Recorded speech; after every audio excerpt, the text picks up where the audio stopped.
Hello, welcome to another edition of Wednesday's Word. My name is Anthony Mullins, and thank you for viewing this at the fountain where we're trying to grow and serve others. I'd like to share a small message with you today entitled Battles and Blessing.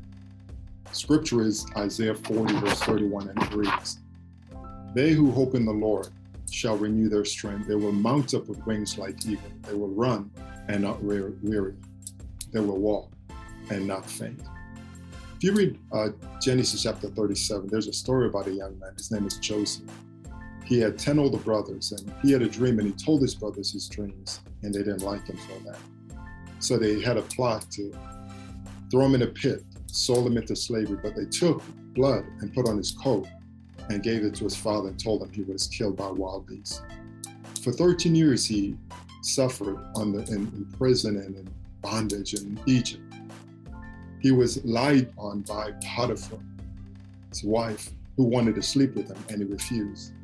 Then she caused him to be put in prison. While he was in prison, he shared the dream of two of the king's servants. One of them was restored, and he said, "Remember me when you get restored." He was forgotten. For 2 years, he didn't remember him. He only remembered him after the king had a dream. And Joseph was the one who told the king the dream, and the king was the one who put Joseph in a position of second in command to him, in essence being like the vice president. For 13 years, Joseph went from the pit to Potiphar's house, to prison, then to the palace. And that's a long time for him to sit and wait. But he had to go through the battles before the blessing came at the end. What about you and I? The battles we struggle, when we have to wait on God, when promises that were made that were not kept. Battles of you being maybe physically, emotionally molested, maybe losing a job, maybe going through a divorce, maybe getting some bad news about some health issues. Maybe you're a caretaker for someone, or various other things that we're challenged with in life, especially even with the situation with COVID over the past couple of years. We have battles in our lives. We're challenged. But you know what?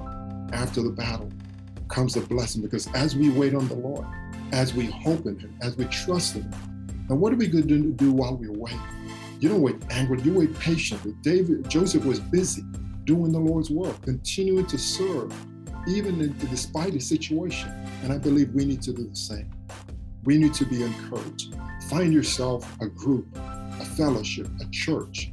Pray together. Find some people you can share your issues and concerns with, godly people that will encourage you and set you on the right path.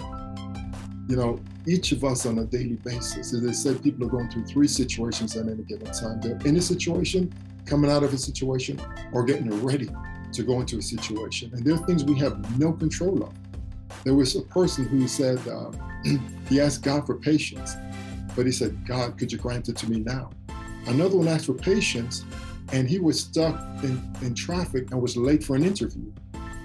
But he still trusted God. But you know what happened? The interview was late. All the interviews ran over, and he ended up doing just fine and eventually got the job.